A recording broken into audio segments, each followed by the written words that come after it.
গতকালকের এই ঘটনার পর জোট তো দূরের কথা, ইজতেমা তো দূরের কথা, এখন তোমাদের বিরুদ্ধে এই 4 হত্যা সহ আমাদের যে সকল নিরপরাধ ভাইদেরকে তোমরা নির্মমভাবে আহত করেছো, 2018 সালে আমার 5000 সন্তানদেরকে নির্মমভাবে তোমরা ক্ষতবিক্ষত করেছো, প্রতিটি ফোঁটা রক্তের জন্য জবাবদিহিতার কাঠগড়ায় তোমাদেরকে দাঁড়াতে হবে।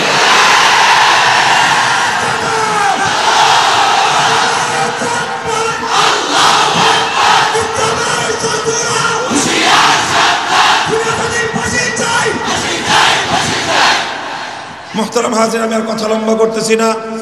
আমাদের বর্তমান বাংলাদেশের মাননীয় ধর্ম উপদেষ্টা, আসলে ধর্ম উপদেষ্টা এটা ওনার সবচেয়ে ছোট্ট পরিচয়, ওনার সবচেয়ে বড় পরিচয় তিনি আমাদের আল্লামা খালেদ হোসেন।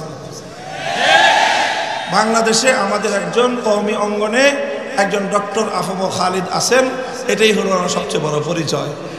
তিনি বাংলাদেশের একজন স্বনামখ্যাত মুহাদ্দিস, তিনি বাংলাদেশের একজন প্রথিতযশা লেখক এবং গবেষক। আমাদের আলেমদের মধ্যে মানে চলমান সময়ে যাদের ক্ষুরধার লিখনি একাধারে লিখে গিয়েছে বছরের পর বছর, তার মধ্যে হযরতের নাম একেবারে শীর্ষ কাতারে। আল্লাহ পাক রব্বুল আলামিন হযরতের হায়াতকে বরকতের সাথে দীর্ঘায়িত করেন এবং হযরতের বরকতকে আল্লাহ পাক রব্বুল আলামিন জাতির জন্য ব্যাপক করেন। আমি ওনার হযরতের কাছেও এই অনুরোধ রাখবো যে ঠিক এভাবেই আমরা কোনোভাবেই তাদের উপরে কোনো অন্যায় করতে চাই না, কিন্তু যেই লক্ষণটা প্রকাশ পেল, যে আমি এই কথাটা আবারও বলছি, দেখেন এটা একজন সাদপন্থী হিসেবে, একটা পন্থী হিসেবে কিভাবে তারা এই কাজটা করতে পারে। এইরকম একটা হত্যাযজ্ঞ বর্বরতা পরিচালনা করলে তাদের জন্য যে একটা বড় ধরনের সমস্যা হবে, এটা তো পাগলেও বুঝে। বলেন এটা পাগলে বুঝে না? কিন্তু একটা পাগলের মতো বিবেকটাও এই পুরা গ্রুপের আগাগোড়া কারণ নাই। তো এইরকম একটা আনব্যালেন্স, এই ধরনের একজন দায়িত্ব জ্ঞানহীন একটা পূর্ণ জামাত, এত বড় একটা দল যদি একটা দেশে থাকে, সেই দেশে নানা ধরনের অকারেন্স, নানা ধরনের বিশৃঙ্খলা, নানা ধরনের জবাবদিহিতাহীন কার্যকলাপ চলতেই থাকবে, চলতেই থাকবে। এই জন্য এটা শুধুমাত্র এখন শুধু তবলিগের সাথীদের সমস্যা নয়, এটা একটা বাংলাদেশের সমস্যা। এই সমস্যা গোটা বাংলাদেশকেই সমাধান করতে হবে। কালকের ঘটনা পরম্পরা যদি কেউ বিশ্লেষণ করেন, আমার প্রত্যেকটা কথা আপনার কাছে বোঝানোর জন্য পাল্টা যুক্তির, আলাদা যুক্তির প্রয়োজন হবে না। বৈষম্য বিরোধী ছাত্র আন্দোলনের নেতৃবৃন্দ সার্জিস আলম এবং হাসনাত আব্দুল্লাহদের সঙ্গে তারা যে আচরণ করেছে, তাদেরকে যেভাবে ব্ল্যাকমেইল করেছে, জিন্দা মানুষ তারা এখনো ঢাকার শহরে তাদের কথাকে বিকৃত করে, তাদের কথা দিয়ে পাবলিকরে ভুল বুঝে তারা এই কাজ ঘটায় ফেলছে। অথচ তখনও সার্জিস আর হাসনাত আব্দুল্লাহ এরা কিন্তু সব জিন্দা, এরা দেখতেছে যে আমাদের কথাগুলোকে বিকৃত করে এই ধরনের কাজ তারা ঘটায় ফেললো। কাজে এই জন্য কোনো সুস্থ মস্তিষ্ক সম্পন্ন লোক ওখানে আছে বলে আর এটার কোনোই অবকাশ নেই। কাজে এই লোকগুলোকে হয় এদের দায়িত্বশীল সকলকে এদেরকে কোনো একটা মানসিক হাসপাতালে ভর্তি করে দীর্ঘ মানসিক চিকিৎসা করে স্বাভাবিক অবস্থায় আসলে হয় আবার তারা কোথাও কোনো দায়িত্ব পালন করার সক্ষমতা অর্জন করতে পারে, আর না হয় এই ধরনের মানসিকভাবে বিকারগ্রস্ত লোকগুলো যারা এইরকম একটা বর্বরতা এইভাবে চালায় ফেলতে পারে, অথচ ইতিপূর্বে আরেকটা বর্বরতা চালিয়েছে, এরকম একটা তিক্ত অভিজ্ঞতা থাকার পরেও আবার গতকালকের ঘটনা বিনা উস্কানিতে একতরফাভাবে যেভাবে ঘটিয়েছে, এই ঘটনার পর এখন আর কোনোভাবেই তাদের উপর বিন্দু মাত্র আস্থা বাংলাদেশ রাখতে পারে না।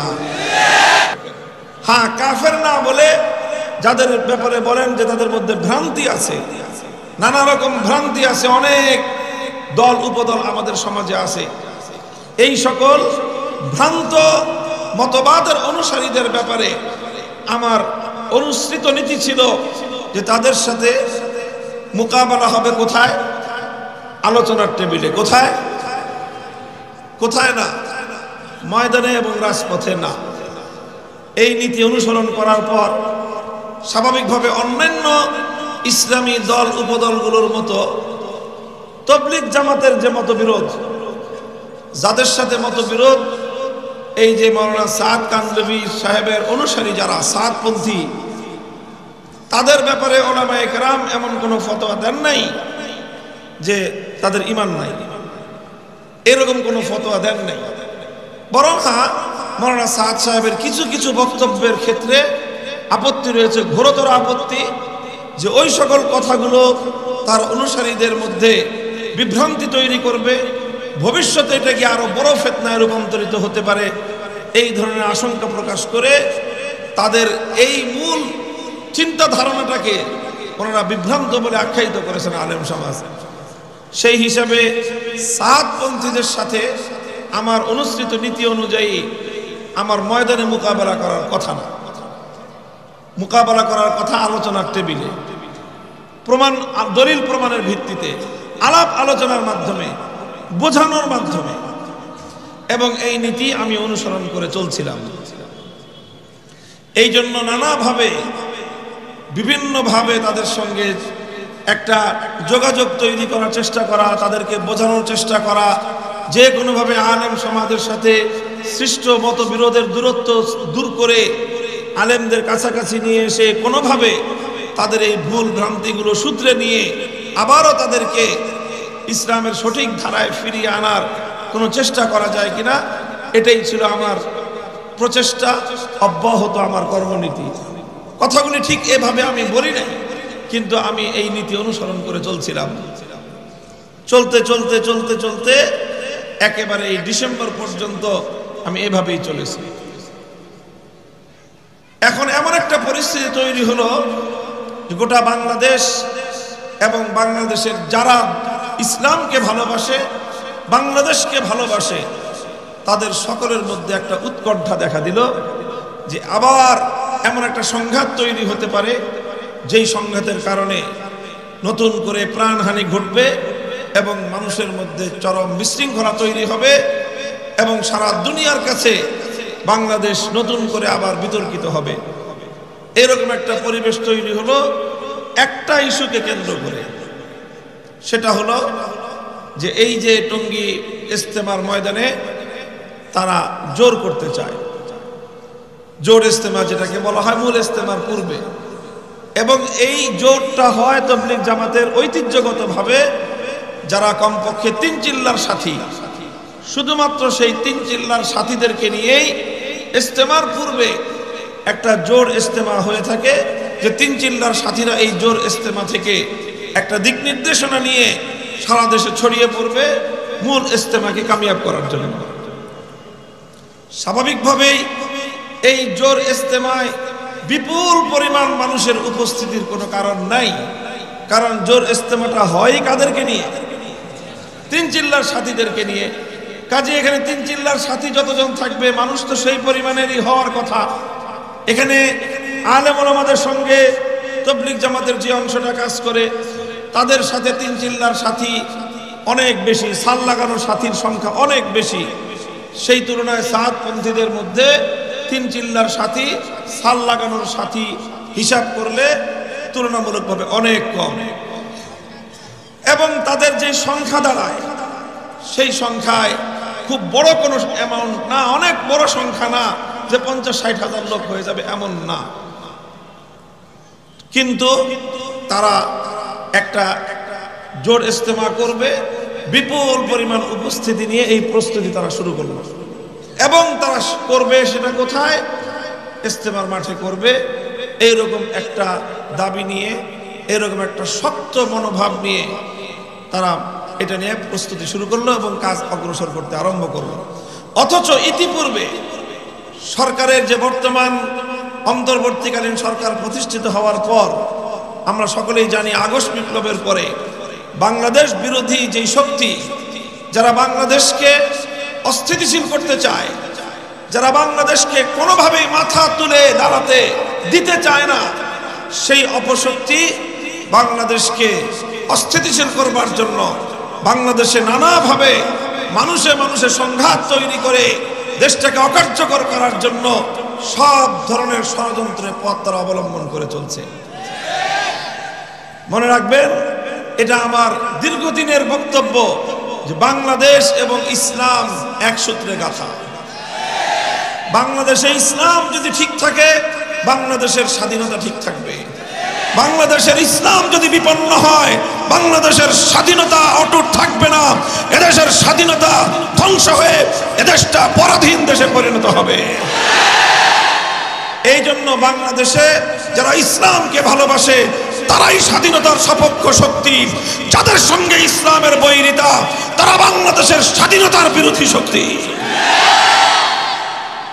এই মূলনীতিতে কোনো ভুল করা চলবে না যে একজন মানুষ বাংলাদেশে ইসলাম বিরোধী হলে সে কশ্চিনকালেও বাংলাদেশের স্বাধীনতার পক্ষ হতে পারেই না। কারণ বাংলাদেশ যেভাবে গড়ে উঠেছে, 1905 সালের বঙ্গভঙ্গ, 1947 সালের দেশ বিভাগ, 1971 সালের মুক্তিযুদ্ধ, এই সব কিছুর মধ্য দিয়ে যে বাংলাদেশ গড়ে উঠেছে, এই বাংলাদেশের বৈশিষ্ট্যই হলো এখানে একটি মুসলিম জাতিসত্তার উন্মেষ ঘটবে। এই মুসলিম জাতিসত্তার মানচিত্র এবং তার ভৌগোলিক পরিচয়ের নামই হলো বাংলাদেশ। মুসলিম জাতিসত্তা যদি না থাকে, মুসলিম জাতিসত্তার পরিচয় যদি না থাকে, মুসলিম জাতিসত্তার পরিচয় যদি বিঘ্নিত হয় বাংলাদেশ বিপন্ন হবে। এই জন্য এই বাংলাদেশটাকে রক্ষা করার জন্য, এই বাংলাদেশটাকে রক্ষা করার জন্য, বাংলাদেশের এই ভূগোলের প্রতি ইঞ্চি মাটি রক্ষা করার জন্য লড়াই করা, সংগ্রাম করা জিহাদ।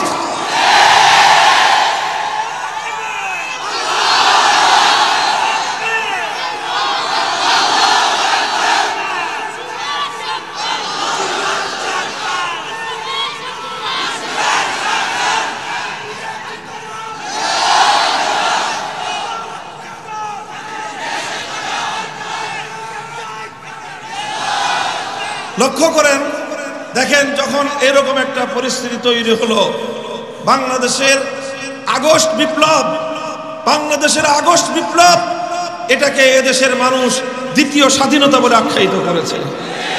অর্থাৎ আগস্ট বিপ্লবের সঙ্গে বাংলাদেশের অস্তিত্বের সম্পর্ক। আগস্ট বিপ্লব যদি ব্যর্থ হয় বাংলাদেশের স্বাধীনতা বিপন্ন হবে। আগস্ট বিপ্লব যদি ব্যর্থ হয় বাংলাদেশ অঙ্গরাজ্যে পরিণত হবে। আগস্ট বিপ্লব যদি ব্যর্থ হয় বাংলাদেশ বিরোধী শক্তিরা বাংলাদেশটাকে ছিঁড়ে খুঁড়ে খাবে। এই জন্য আগস্ট বিপ্লবের পর এদেশের আলেম সমাজ খুবই চৌকান্না সচেতন যে আমাদের এমন কিছু করা সমীচীন হবে না যে কারণে দেশের বর্তমান যে একটা পরিস্থিতি, খুবই বর্তমান একটা অস্বাভাবিক এবং একটা সাময়িক একটা সরকার ব্যবস্থার মধ্য দিয়ে বাংলাদেশকে অতিক্রম করতে হচ্ছে। এই পরিস্থিতিতে কোনো ধরনের সংকট তৈরি হওয়া, কোনো ধরনের সরকারের উপর অতিমাত্রায় চাপ তৈরি করে নিজেদের দাবি দাওয়া আদায় করা, এটাকে আমরা মনে করি একটা সুযোগ সন্ধানী কাজ। দেশটা এখন একটা অন্তর্বর্তীকালীন সময় অতিক্রম করছে। সরকার হলো এখন একটা অস্থায়ী সরকার। তো একটা অন্তর্বর্তীকালীন সময় অতিক্রমকারী একটা দেশের একটা অস্থায়ী সরকারকে যদি সুযোগ পেয়ে যারা দাবির পরে দাবি তুলতে চায়, দাবির পরে দাবি তুলতে চায়, এটা অবশ্যই সুযোগ সন্ধানী একটা কাজ। এটা কোনো বীর পুরুষের কাজ নয়, এগুলো হলো কাপুরুষের কাজ। সুযোগ পেয়ে এখন সবাই যার যার মতো করে নিজেদের সামান্য সামান্য স্বার্থের জন্য দেশ এবং জাতির বড় ধরনের ক্ষতি করতে তারা দ্বিধা করেন। উলামায়ে কেরামের কৌশল ছিল এবং এটা আমাদের সুচিন্তিত আমাদের নীতি এবং পলিসি ছিল যে এই সময়টায় আমরা রাষ্ট্র এবং সরকার বিব্রত হয় এমন বড় ধরনের কোনো ধরনের চাপ প্রয়োগ আমরা করব না। যদিও আমাদের অনেক কথা আছে, অনেক দাবি আছে, আমাদের অনেক আবেগ আছে, আমাদের অনেক এজেন্ডা আছে, আমাদের 15 বছরের জুলুম এবং নির্যাতন সহ্য করার দাস্তান রয়েছে। আমাদের ঘরগুলোতে আজও অনেক বিধবার কান্নার রোল আছে। আমাদের ঘরগুলোতে আজও অনেক এতিম সন্তানের বিলাপ রয়েছে। আমাদের ঘরগুলোতে এখনো অনেক সন্তানহারা মায়ের আহাজারি রয়েছে। আমাদের ঘরগুলোতে এখনো অনেক ভাইহারা বোনের আর্তনাদ রয়েছে। অনেক কিছু রয়েছে। সব কষ্ট বুকে চাপা দিয়ে আমরা শুধুমাত্র দেশ, জাতি এবং ইসলামের স্বার্থে এই সময়টাকে সুযোগ সন্ধানী হিসেবে আমরা ব্যবহার করতে চাই না।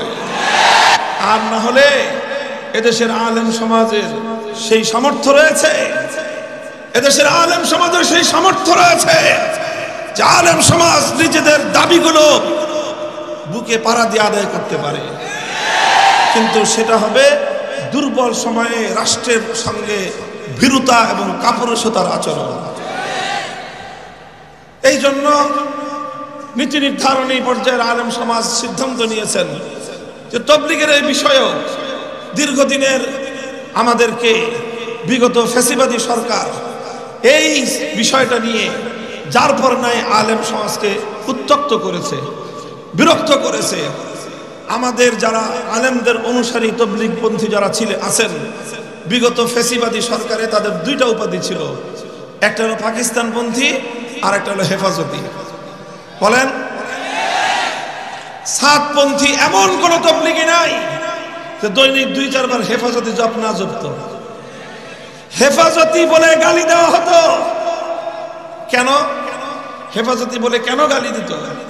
গালি দিত এই জন্য যে হেফাজতি বলে গালি দিলে শেখ হাসিনা খুশি হবে। শেখ হাসিনার আনুকূল্য লাভ করার জন্য তবলিগ জামাতের এই পন্থীকে, এই পক্ষকে তারা হেফাজতি বলে আখ্যায়িত করত, হেফাজতি বলে গালি দিত। হেফাজতি বলে সরকার এবং ফ্যাসিবাদী রাষ্ট্রের ফ্যাসিবাদী সরকার প্রধানের আনুকূল্য পাওয়ার জন্য যা যা করতে হয় তাই তারা করেছিল। এই সব আমরা নীরবে সহ্য করেছি। যখন ফ্যাসিবাদী সরকার বিলুপ্ত হয়ে গেল, নতুন সরকার গঠিত হলো, এই সময়ে আমরা আরো অনেক বড় বড় দাবি নিয়ে আমরা মাঠে অগ্রসর হতে পারতাম। আমি বিশেষ করে আলেমদেরকে বলেছি যে দেখেন, আমাদের মূলনীতি হওয়া উচিত যে এই বিষয়টা আর যেন দীর্ঘসূত্রিতা না ঘটে। বিগত সরকারের পলিসি ছিল ডিভাইড অ্যান্ড রুল। তবলিগ জামাতের এই বিবাদ এটা যেন কোনোদিন মীমাংসা না হয়, বরং এমন ভাবে কেচাল লাগায় রাখো যাতে প্রতি বছর তাদের কাছে ধর্ণা দিতে হয়, কোনোভাবেই যেন স্থায়ী কোনো সমাধান না হয়। তো আমরা সিদ্ধান্ত করলাম যে এখন দ্রুত একটা স্থায়ী সমাধানের দিকে যাওয়া উচিত, যাতে এগুলো নিয়ে ক্যাচাল করতে করতে বারবার আমাদেরকে যেন সরকারের কাছে ধর্ণা দিতে না হয় ধর্মীয় বিষয় নিয়ে। এই জন্য আলেমদের বিগত সরকার কর্তৃক অনেক ধরনের নিপীড়নের পরেও সেই বিষয়গুলি যেন বহাল রেখে আমরা নতুন কোনো দাবি দাওয়া উত্থাপন করতে চাই নাই।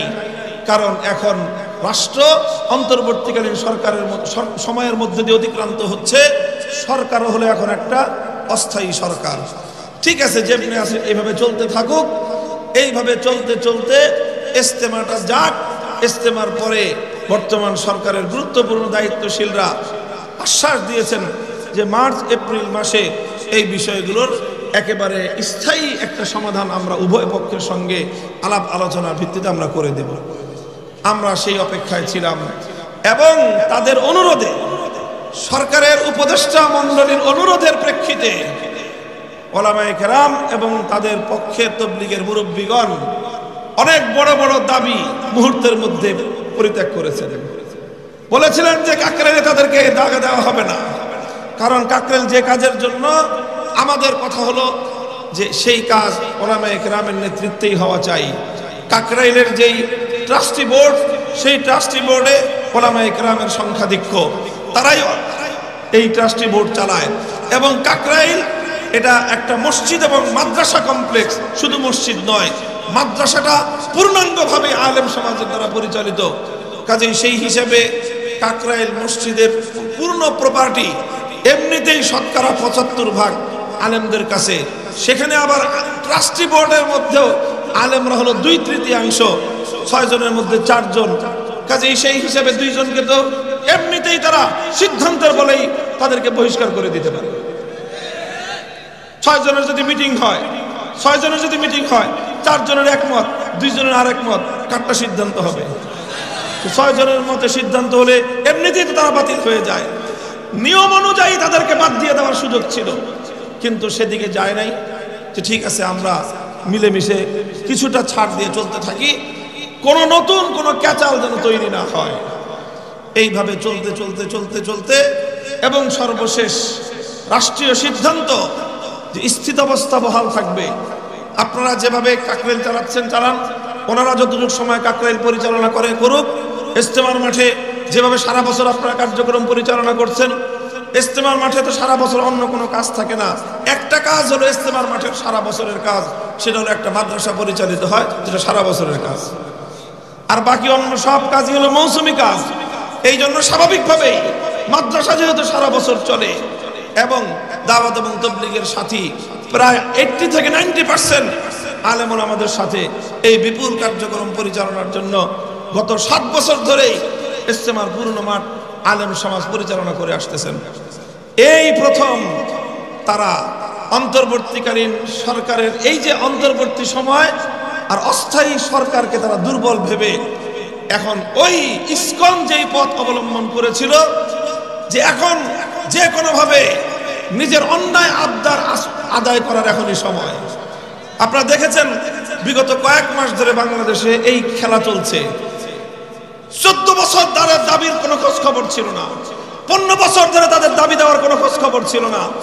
এখন নানা রকম দাবি দাওয়া নিয়ে আনসার লীগ, মোটর লীগ, শ্রমিক লীগ, তারপরে এই যে অটোরিকশা লীগ, নানা রকম নামে যার যা দাবি দেওয়া 15 বছর এটা জমা পড়ছিল, এখন সব দাবি দেওয়া নিয়ে রাস্তায় নামতেছে। কারণ আর তারা শুধু নামতেছে তা নয়, বরং তাদেরকে পেছন থেকে কোনো শক্তি উস্কানি দিয়ে তাদেরকে মাঠে নামাচ্ছে। এটা তো আমার বক্তব্য নয়, এটা হলো বাংলাদেশের সচেতন প্রত্যেকটা নাগরিকের বক্তব্য। তোমার এই সকল বিষয়গুলো 15 বছর কোনোদিন তোমরা মুখ ফুটে বলো নাই, এখন বলার এত আগ্রহ কারণটা কি? কারণ আসলে তারা দাবি দাওয়া আদায় করা মূল মুখ্য নয়। মূল মুখ্য উদ্দেশ্য হলো এই সময় দেশের মধ্যে একটা অস্থিতিশীলতা সৃষ্টি করা। সনাতন ধর্মাবলম্বী নামে ইসকন গোটা বাংলাদেশে সাম্প্রদায়িক বীজ বাষ্প তৈরি করে হিন্দুদের বিরুদ্ধে মুসলিম সমাজকে উস্কানি দিয়ে একটা সাম্প্রদায়িক দাঙ্গা বাঁধানোর চেষ্টা করেছে। ঠিক একই কায়দায় ওনারাও এই ধরনের কারো দ্বারা প্ররোচিত হয়ে অযথা ইস্যু নন ইস্যুকে ইস্যু বানায় যে আমাদেরকে এবছর 7 বছর আমরা করতে পারি নাই, এই বছর যে কোনো মূল্যে টঙ্গী মাঠে আমরা ইজতেমা করব। এই দাবিটা নিয়ে যখন তারা মাঠে নামলো, ইচ্ছা ছিল আলেমদের যে এই সকল বিষয়গুলো সব একসাথে সেটেল হবে ইজতেমার পরে মার্চ এপ্রিল মাসে। সরকারও বলেছে সবাই আমরা সেইভাবেই প্রস্তুত। হঠাৎ করে তারা এখন এই দাবি উঠালো যে কিছুদিনের জন্য মাঠ আমাদেরকে দিতে হবে। যখন এই দাবি উঠালো তখন স্বাভাবিকভাবেই বিপক্ষ দলের মধ্যে অপর পক্ষে একটা উত্তেজনা যে আমরা মাঠ দিব কেন, এরকম তো কথা না। কথা তো হলো যে আমাদের 31শে জানুয়ারি থেকে প্রথম ইজতেমা, আমাদের এই ইজতেমার প্রস্তুতি নিচ্ছি আমরা। প্রতিদিন প্রতি সপ্তাহে সারা দেশ থেকে তাবলীগের সাথীরা, মাদ্রাসার ছাত্ররা এসে ইজতেমার জন্য খুঁটি কাটতেছে, কাজ করতেছে। এখন তোমরা মাঝখান দিয়ে এই কয়দিন তোমরা আবার কেন এখানে ঢুকবা?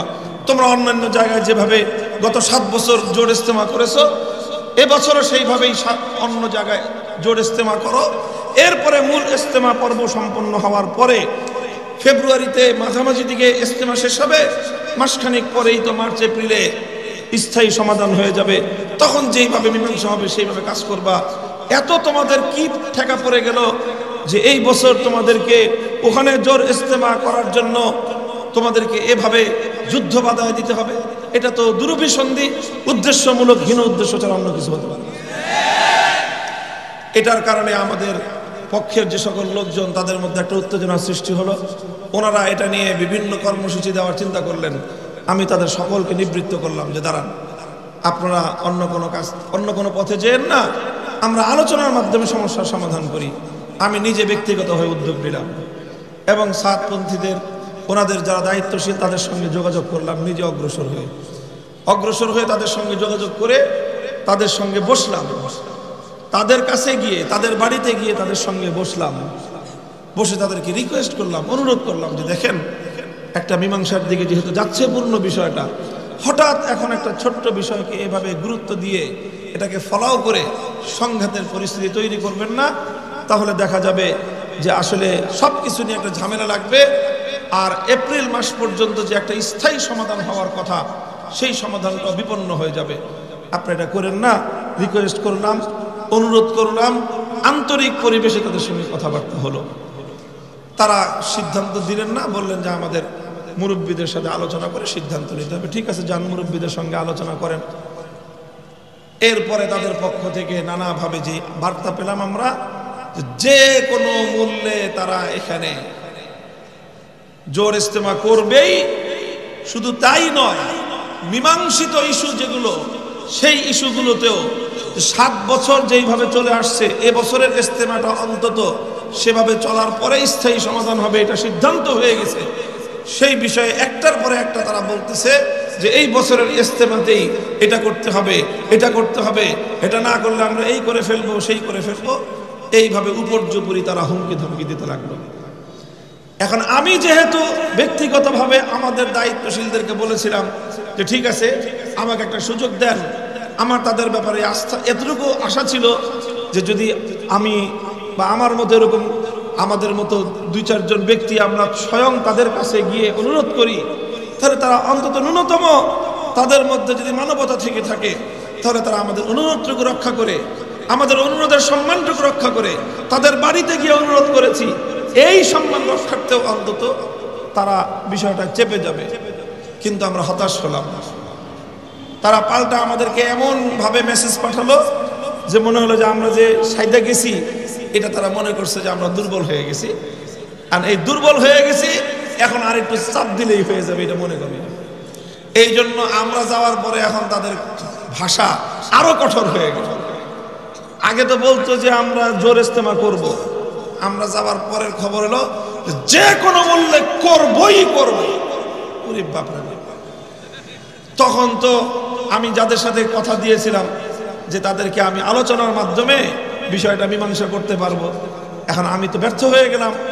এখন ব্যর্থ হয়ে এখন ইসলামের মূলনীতি অনুযায়ী وَإِن طَائِفَتَانِ مِنَ الْمُؤْمِنِينَ اقْتَتَلُوا فَأَصْلِحُوا بَيْنَهُمَا فَإِن بَغَتْ إِحْدَاهُمَا عَلَى الْأُخْرَى فَقَاتِلُوا الَّتِي تَبْغِي حَتَّى تَفِيءَ إِلَى أَمْرِ اللَّهِ فَإِن فَاءَتْ فَأَصْلِحُوا بَيْنَهُمَا بِالْعَدْلِ وَأَقْسِطُوا إِنَّ اللَّهَ يُحِبُّ الْمُقْسِطِينَ। কোরআনে পাকের সূরাতুল হুজরাতে আল্লাহ পাক রব্বুল আলামিন দুটি মুমিন দলের মধ্যে যখন কোনো বিবাদ তৈরি হয়, তখন সেই বিবাদ মীমাংসার জন্য আল্লাহ পাক যে মূলনীতি বলেছেন সেটা হলো, লক্ষ্য করেন, এটা সকল ক্ষেত্রে কার্যকর। দুইটা মুমিন পরিবার, দুইটা মুমিন সোসাইটি, যে কোনো দুইটা মুমিন দলের মধ্যে যখন কোনো একটা বিষয় নিয়ে বিভেদ দেখা দিবে, তখন তৃতীয় পক্ষের কাজ কি? ফাসলিহু বাইনাহুম। তৃতীয় পক্ষের কাজ হলো দুই পক্ষের মধ্যে তোমরা মীমাংসা করে দাও। এখন যদি এমন হয় যে সালিশ যারা দুই পক্ষের মধ্যে মীমাংসা করতে গেল অথবা অনুরোধ করলো, যদি এক পক্ষ তারা যদি কোনোভাবেই নমনীয় না হয়, বরং তারা যদি ফাইম বাগাত ইহদাহুমা আলাল উখরা, এক পক্ষ যদি আরেক পক্ষের উপর অন্যায়ভাবে চাপ প্রয়োগ করতে থাকে, তখন তৃতীয় পক্ষের কাজ হলো, আল্লাহর কোরআন বলেছে যে তখন তোমরা আর নিরপেক্ষ থাকবে না, তখন তোমরা একযোগে যারা বাড়াবাড়ি করতেছে সবাই মিলে ওদেরকে ধরবে। এখানে আর কোনো কেউ নিরপেক্ষ থাকবে না। তখন আগে দ্বন্দ্ব ছিল দুইজনের, 10 জন মিলে গেছে দুইজনের মধ্যে মীমাংসা করতে। এখন যার কারণে মীমাংসা বাধাগ্রস্ত হবে 10 জন তার বিপক্ষে অংশ নিবে। এখন আগে ছিল একজনের সঙ্গে বিরোধ, এখন হবে 11 জনের সঙ্গে বিরোধ। তুই আগে একজনের সাথে বিরোধ করেছিস, এবার আয় আমরা 10 জন সহ তার সাথে যোগ দিলাম। এই মূলনীতির আলোকে যখন তারা এই বিষয়টাকে এভাবেই অমানবিকভাবে আমাদেরকে শূন্য হাতে ফিরিয়ে দিল, তখন আমরা আমাদের দায়িত্বের জায়গা থেকে আমার অঙ্গীকারের প্রেক্ষিতে তখন বললাম যে ঠিক আছে, তোমরা যেহেতু গায়ের জোরে দখল করতে চাও, আমরাও বললাম যে ইজতেমার মাঠে যেহেতু আমরা সিদ্ধান্তের আলোকে আছি, আমরা আছি, আমরা থাকবো। কেউ যদি পারে তাহলে আমাদেরকে দেখে উৎখাত করুক। আমাদের সেই দিনের বক্তব্যে আমার কথা এতটুকু ছিল। আমার অন্যান্য সাথীরা বলেছে, মাওলানা আমানুল হক সাহেব স্পষ্ট ভাষায় একটা কথা বলেছেন যে 2018 সালে যেভাবে আমাদের রক্ত দিয়ে, আমাদের বুকের রক্ত দিয়ে তুরাগ নদীর পানি রঞ্জিত হয়েছে, যদি আবার আমাদের কাছ থেকে মাঠ নিতে হয় তাহলে আমাদের বুক থেকে রক্ত নিতে হবে, এছাড়া ইজতেমার মাঠ আমাদের কাছ থেকে নিতে পারবে না। ওনার বক্তব্যটা অত্যন্ত পরিষ্কার ছিল যে আমরা মার খাবো কিন্তু আমরা আঘাত করব না, আমরা আঘাত সহ্য করব, আঘাত করব না, আমরা জুলুম সহ্য করব, জুলুম করব না। এই যে আমাদের কথা ছিল, গত রাতে তারা সেটাকে অক্ষরে অক্ষরে বাস্তবায়িত করেছে। আমি ভেবে কুল পাই না, এত নৃশংসতা নিয়ে, এত বর্বরতা নিয়ে, এত ভয়াবহ জিঘাংসা নিয়ে কিভাবে তারা দাওয়াত এবং তাবলীগের মধ্যে একটা কাজ করে। ভাই 50,000 লোক, কত হাজার, ওখানে বিপরীত দিকে লোক ছিল 4-5 হাজার, তাও ঘুমন্ত। আচ্ছা বলেন 50,000 লোক ঢুকছে, আচ্ছা জোর করে ঢুকলা, লোকগুলোকে মারার দরকারটা ছিল কি তোমাদের? বলেন বলেন কোন দরকার ছিল? তারা তো এমনি ঢুকে গেছে তারা। এই 5,000 লোক অধিকাংশই তারা এই অবস্থা দেখে দায়িত্বশীল জিম্মাদারগণ বললেন, সংঘাতে জড়াবো না, যে যার মতো সরে পড়ো। আমাদের সাথীরা সব সরে পড়েছে। অল্প কিছু সাথী যেখানে যাদেরকে পাওয়া গেছে তাদেরকে এমন নির্মম ভাবে তাদেরকে আঘাতের পর আঘাত করেছে যে 4 জন সাথী শাহাদাত বরণ করেছে। কতটা বর্বরতা, কতটা নির্মমতা তারা প্রদর্শন করেছে। এই দৃশ্য দেখার পর এখন মনের মধ্যে বিশ্বাস জন্মেছে আমার যে আসলে এরা নিজেদের এজেন্ডায় কাজ করতেছে না, অন্য কোন শক্তি যারা বাংলাদেশ এবং ইসলামকে বিপন্ন করতে চায় তারা এদের সাথে যুক্ত হয়ে অথবা এদেরকে দিয়ে তারা দেশ এবং ইসলামের বিরুদ্ধে একটা যুদ্ধ চাপায়া দিতে চাচ্ছে।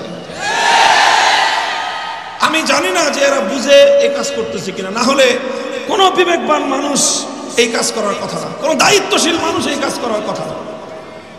আপনি বলেন 50,000 মানুষ এসে 5,000 মানুষকে এলোপাতাড়ি ধারালো অস্ত্র দিয়ে, ছুরি দিয়ে, চাকু দিয়ে বুকে পেটে আঘাত করলো, গলার মধ্যে জবাই করে দিল। এই ধরনের নৃশংস এবং বর্বর কাজ এটা করার তো কোনোই দরকার ছিল না। তোমরা টঙ্গীর মাঠ দখল করবা, বুঝলাম এটা নিয়ে বিতর্ক আছে, তো মাঠ তো দখল হয়েই গেছে। তোমরা যখন 50,000 লোক নিয়ে এভাবে জোরপূর্বক ঢুকলা, আইন অমান্য করছো, রীতি ভঙ্গ করছো, সেটা ভিন্ন বিচার হইতো, সালিশ হইতো। মানুষগুলোকে মারলা কেন? বললা কোন কারণে মারলা? এই লোকগুলোকে হত্যা করার পিছনে তোমাদের পরকালীন কি লাভ ছিল, ইহকালীন কি লাভ ছিল? বললাম কোনো কিছুই ছিল না। বাস শুধুমাত্র এইভাবে মানুষগুলোকে হত্যা করার জন্যই যেন তারা হত্যা করলো। এই হলো পরিস্থিতি। আমি এই ঘটনাটার একটু বিবরণ আপনাদের কাছে এই জন্য দিলাম যে আপনারা এই এলাকার নিকটবর্তী অধিবাসী, আপনারা নিকটবর্তী অধিবাসী, এই বিষয়গুলো আপনাদের হয়তো অনেকের মধ্যে কনফিউশন থেকে থাকতে পারে। তবে এখনো আমি ওই কথাই বলতেছি, ফাইম বাগাত ইহদাহুমা আলাল উখরা ফাকাতিলুল্লাতী তাবগী হাত্তা তাফিয়া ইলা আমরিল্লাহ। যদি এক পক্ষ বাড়াবাড়ি করে তাহলে তাদের বিরুদ্ধে সকলে মিলে ঐক্যবদ্ধ প্রতিরোধ গড়ে তোলো। সকলের বাধার মুখে ফাইন ফাত, সকলের বাধার মুখে যদি তারা আবার সঠিক পথে ফিরে আসতে চায় তাহলে তাদের জন্য দুয়ার খোলা আছে, তাদের জন্য দুয়ার খোলা আছে। শুধুমাত্র যারা হত্যাকাণ্ডের সঙ্গে জড়িত তাদের বিচার হতে হবে। যারা প্রত্যক্ষভাবে আগাম ঘোষণা দিয়ে যারা এই হত্যাকাণ্ড সংগঠিত করেছে তাদের বিচার যদি না করা হয়, 2018 সালে বিচার হয় নাই বলে আজ 2024 সালের মর্মান্তিক ঘটনা ঘটল। আজ যদি 2024 সালে এই ঘটনা 2024 সালের এই ঘটনার যদি কোনো বিহিত না হয় তাহলে এটা একটা ভয়াবহ পরিণাম দেশের উপর, জাতির উপর, মানুষের উপর চেপে আসতে পারে। এরপরে বলছি ফাইন ফাআত ফাসলিহু বাইনাহুমা বিল আদল, যদি তারা আবার সঠিক পথে ফিরে আসার কোনো মনোভাব তাদের মধ্যে দেখি, আমি ব্যক্তিগতভাবে বলছি যে উদারভাবে আবারও তাদেরকে মূল স্রোতে দ্বীনি দাওয়াতের মেহনতের সাথে তাদেরকে সংযুক্ত করে নেওয়ার পিছনে এবং সেজন্য চেষ্টা করার ক্ষেত্রে আমাদের কোনো কার্পণ্য থাকবে না। পরিষ্কার এটা আমাদের কথা। কাজেই তারা যেই কাজটা করেছে, এই কাজের মাধ্যমে যেই ভয়াবহ এক জঘন্য অপরাধ তাদের দ্বারা সংঘটিত হয়েছে, এর দ্বারা সবচেয়ে বড় যেই মেসেজটা দিবালোকের ন্যায় পরিষ্কার হয়ে গেছে সেটা হলো এই, অন্তত বাংলাদেশের সাতপন্থীদের মধ্যে একজন বিবেকবান দায়িত্বশীল নাই। Not a single person. একজন ব্যক্তিও যদি থাকতো, গতকালকের রাতের এই ঘটনা তারা ঘটাতে পারে না। গতকালকের এই ঘটনার কোনো যৌক্তিক বিশ্লেষণ নাই, দুনিয়ার দিক থেকেও নাই, আখিরাতের দিক থেকেও নাই, সাতপন্থী হিসাবেও নাই, ওলামাপন্থী হিসাবেও নাই। যেই ঘটনা তোমরা ঘটাইলা, এই ঘটনার কারণে আগে তো তোমরা জোর করার জন্য একটা দেন দরবার করার সুযোগ পাচ্ছিলা, ইজতেমা করার একটা দেন দরবার করার সুযোগ পাচ্ছিলা। গতকালকের এই ঘটনার পর জোর তো দূরের কথা, ইজতেমা তো দূরের কথা, এখন তোমাদের বিরুদ্ধে এই 4 হত্যা সহ আমাদের যে সকল নিরপরাধ ভাইদেরকে তোমরা নির্মমভাবে আহত করেছো, 2018 সালে আমার 5000 সন্তানদেরকে নির্মমভাবে তোমরা ক্ষতবিক্ষত করেছো, প্রতিটি ফোঁটা রক্তের জন্য জবাবদিহিতার কাঠগড়ায় তোমাদেরকে দাঁড়াতে হবে।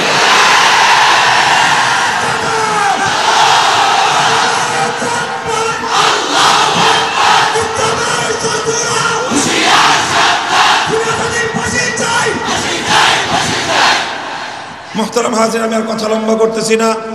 আমাদের বর্তমান বাংলাদেশের মাননীয় ধর্ম উপদেষ্টা, আসলে ধর্ম উপদেষ্টা এটা ওনার সবচেয়ে ছোট্ট পরিচয়, ওনার সবচেয়ে বড় পরিচয় তিনি আমাদের আল্লামা খালেদ হোসেন। বাংলাদেশে আমাদের একজন কওমি অঙ্গনে একজন ডক্টর আফম খালিদ আছেন, এটাই হলো ওনার সবচেয়ে বড় পরিচয়। তিনি বাংলাদেশের একজন স্বনামখ্যাত মুহাদ্দিস, তিনি বাংলাদেশের একজন প্রথিতযশা লেখক এবং গবেষক। আমাদের আলেমদের মধ্যে মানে চলমান সময়ে যাদের ক্ষুরধার লিখনি একাধারে লিখে গিয়েছে বছরের পর বছর, তার মধ্যে হযরতের নাম একেবারে শীর্ষ কাতারে। আল্লাহ পাক রব্বুল আলামিন হযরতের হায়াতকে বরকতের সাথে দীর্ঘায়িত করেন এবং হযরতের বরকতকে আল্লাহ পাক রব্বুল আলামিন জাতির জন্য ব্যাপক করেন। আমি ওনার হযরতের কাছেও এই অনুরোধ রাখবো যে ঠিক এভাবেই আমরা কোনোভাবেই তাদের উপরে কোনো অন্যায় করতে চাই না, কিন্তু যেই লক্ষণটা প্রকাশ পেল, যে আমি এই কথাটা আবারও বলছি, দেখেন এটা একজন সাতপন্থী হিসেবে, একটা পন্থী হিসেবে কিভাবে তারা এই কাজটা করতে পারে। এরকম একটা হত্যাযজ্ঞ বর্বরতা পরিচালনা করলে তাদের জন্য যে একটা বড় ধরনের সমস্যা হবে, এটা তো পাগলেও বুঝে। বলেন এটা পাগলে বুঝে না? কিন্তু একটা পাগলের মতো বিবেকটাও এই পুরা গ্রুপের আগাগোড়া কারণ নাই। তো এইরকম একটা আনব্যালেন্স, এই ধরনের একজন দায়িত্ব জ্ঞানহীন একটা পূর্ণ জামাত, এত বড় একটা দল যদি একটা দেশে থাকে, সেই দেশে নানা ধরনের অকারেন্স, নানা ধরনের বিশৃঙ্খলা, নানা ধরনের জবাবদিহিতাহীন কার্যকলাপ চলতেই থাকবে। এই জন্য এটা শুধুমাত্র এখন শুধু তবলিগের সাথীদের সমস্যা নয়, এটা একটা বাংলাদেশের সমস্যা। এই সমস্যা গোটা বাংলাদেশকেই সমাধান করতে হবে। কালকের ঘটনা পরম্পরা যদি কেউ বিশ্লেষণ করেন, আমার প্রত্যেকটা কথা আপনার কাছে বোঝানোর জন্য পাল্টা যুক্তির, আলাদা যুক্তির প্রয়োজন হবে না। বৈষম্য বিরোধী ছাত্র আন্দোলনের নেতৃবৃন্দ সার্জিস আলম এবং হাসনাত আব্দুল্লাহদের সঙ্গে তারা যে আচরণ করেছে, তাদেরকে যেভাবে ব্ল্যাকমেইল করেছে, জিন্দা মানুষ তারা এখনো ঢাকার শহরে তাদের কথাকে বিকৃত করে, তাদের কথা দিয়ে পাবলিকরে ভুল বুঝে তারা এই কাজ ঘটায় ফেলছে। অথচ কখনো সার্জিস আর হাসনাত আব্দুল্লাহ, এরা কিন্তু সব জিন্দা, এরা দেখতেছে যে আমাদের কথাগুলোকে বিকৃত করে এই ধরনের কাজ এরা ঘটায় ফেললো। কাজে এই জন্য কোনো সুস্থ মস্তিষ্ক সম্পন্ন লোক ওখানে আছে বলে আর এটার কোনোই অবকাশ নেই। কাজে এই লোকগুলোকে হয় এদের দায়িত্বশীল সকলকে এদেরকে কোনো একটা মানসিক হাসপাতালে ভর্তি করে দীর্ঘ মানসিক চিকিৎসা করে স্বাভাবিক অবস্থায় আসলে হয় আবার তারা কোথাও কোনো দায়িত্ব পালন করার সক্ষমতা অর্জন করতে পারে, আর না হয় এই ধরনের মানসিকভাবে বিকারগ্রস্ত লোকগুলো যারা এইরকম একটা বর্বরতা এইভাবে চালায় ফেলতে পারে, অথচ ইতিপূর্বে আরেকটা বর্বরতা চালিয়েছে, এরকম একটা তিক্ত অভিজ্ঞতা থাকার পরেও আবার গতকালকের ঘটনা বিনা উস্কানিতে একতরফাভাবে যেভাবে ঘটিয়েছে, এই ঘটনার পর এখন আর কোনোভাবেই তাদের উপর বিন্দু মাত্র আস্থা বাংলাদেশ রাখতে পারে না। বাংলাদেশ যদি এক্ষেত্রে ভুল করে ভবিষ্যতে অনেক বড় মাসুল দিতে হবে। আল্লাহ পাক রব্বুল আলামিন আমার দেশকে, আমার জাতিকে, ইসলামকে এবং ইসলামের প্রতিটি খিদমাত এবং প্রতিটি শাখা প্রশাখাকে আল্লাহ পাক রব্বুল আলামিন দিন দিন শক্তিশালী করেন। হযরত মাওলানা ইলিয়াস রহমতুল্লাহ আলাইহি প্রবর্তিত দাওয়াত এবং তাবলীগের মেহনত আরও দিন দিন উন্নতি এবং তারাক্কি করুন। পৃথিবীর সকল জায়গায় দাওয়াত এবং তাবলীগের মাধ্যমে ইসলামের সুমহান বাণী পৌঁছে যাক, সেই দোয়া করে আমি বক্তব্য শেষ করলাম। ওয়া আখিরু দাওয়ানা আলহামদুলিল্লাহি রাব্বিল আলামিন। আসসালামু আলাইকুম ওয়া রাহমাতুল্লাহ।